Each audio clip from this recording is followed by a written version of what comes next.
With me here today, Aape Pohjavirta, accomplished entrepreneur on his own and a guy who has helped tons and tons of young startup CEOs to figure out their businesses and figure out how to grow their companies. Welcome, Aape. Thanks. Thank you. It's a great pleasure to be here. Our big question today is the question why, and how to use that question when you are figuring out your business. Could you talk about that? Yeah, well, why is obviously the most difficult question of them all. Why? Exactly. That is, if you want to find out about why the why question is really difficult, you can go on YouTube and Google for Richard Feynman and his why and why is the why. There's a lot of talk about that. But for an entrepreneur, there's a couple of things that you should be able to separate when you're growing up to become a professional. As a young founder, and I was a young founder about 10, 20, 30 years ago, it's difficult for you to make a difference between what you can do and what your team can do, what you want to do, and a reason for all of this. So most of you probably have seen the video by Simon Sinek, how great leaders inspire action, and how they communicate with their surroundings. And there's a lot of things that are today covered by technologies or skilled employees. I can do this, I can do that. But the reason for your existence, the reason why you get up and why everybody or anybody should care about your company lies in the question why. So why is about you and the universe.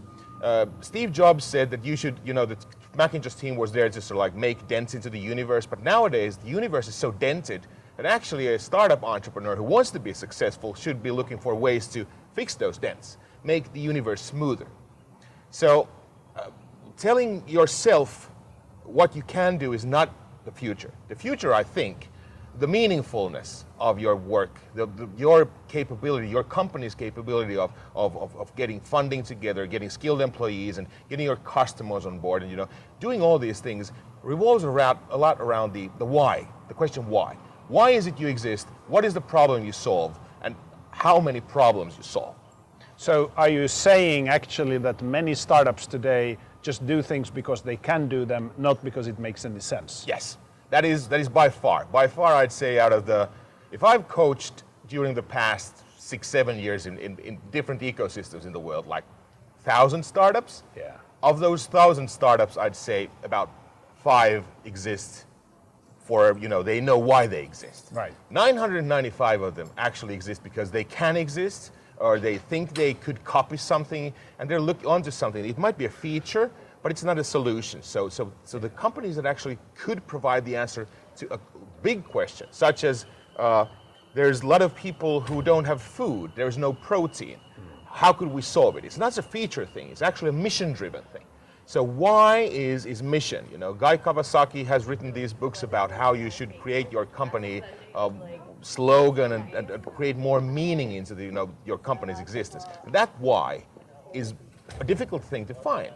So if I'm here an entrepreneur and I'm just doing it because I can, and then you come and mentor me and you realize that I never asked the question why, how would you approach me? What would you tell me? The first thing is, how do you describe the world the way it is today? And how does the world look different after your service or your product has been implemented on the universe?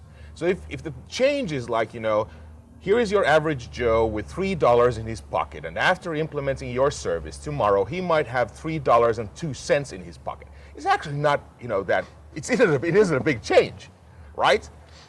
So trying to sort of like find out what is actually the change that your product or service could imply when applied to something, what is it that it causes? What is the positive change?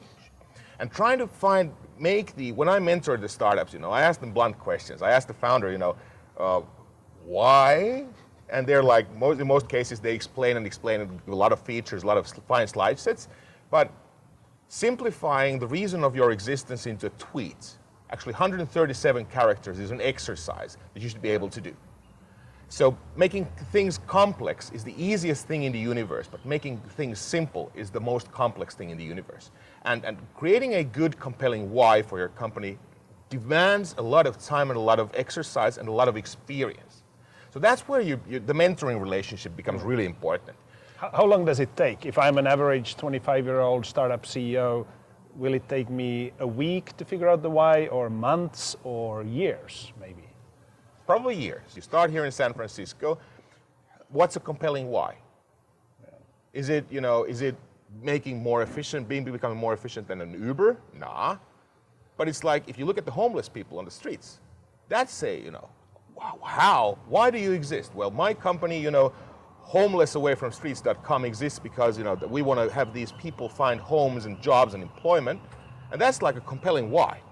So everybody appreciates why you exist. And then you go out with your 3 things, I do this, I do that, and I do this. And then the people are employed, are away from the streets, and everybody's happy. So this is like, but it takes a long time. Mm-hmm. Do you have to go through multiple whys, so that when you say why and I say something, you say why that, and I have to go deeper and deeper, or peel the onion or something? Yeah, and not just that, you have to have different types of whys. Because when you, as a CEO, you go out on stage and you present the company, the people in the audience, depending on their background, on their skill sets, they approach the same why from different regions. So a technical person from a database side has different thinking and thoughts of the whys than a guy who approaches it from the sales side. Or an investor. The investor asks about the market, and you have to be able to dig into the trends and understand the socio-economic developments behind it. So you have to have different types of mentors. Is there a place where you can learn why, or is there a sort of a web service where you go and you submit your business plan and it tells you whether it makes sense? Yeah, there's a place. It's called life. It's only through experience that you can find this, find out these reasons, and sort of like find your why. Yeah. But if you don't find your why, it's okay, because the absolute majority of people in the universe travel through their lives without knowing what their why is. Yeah. And there are companies that are successful also in delivering products that don't answer anything. But if you want to stand out, if you want to become hugely successful, if you want to become the billionaire you could be because of your skill set or those capabilities that you have, you just have to find a why. And why must be relevant to the more people you can touch with your why, the more people will want to make you successful.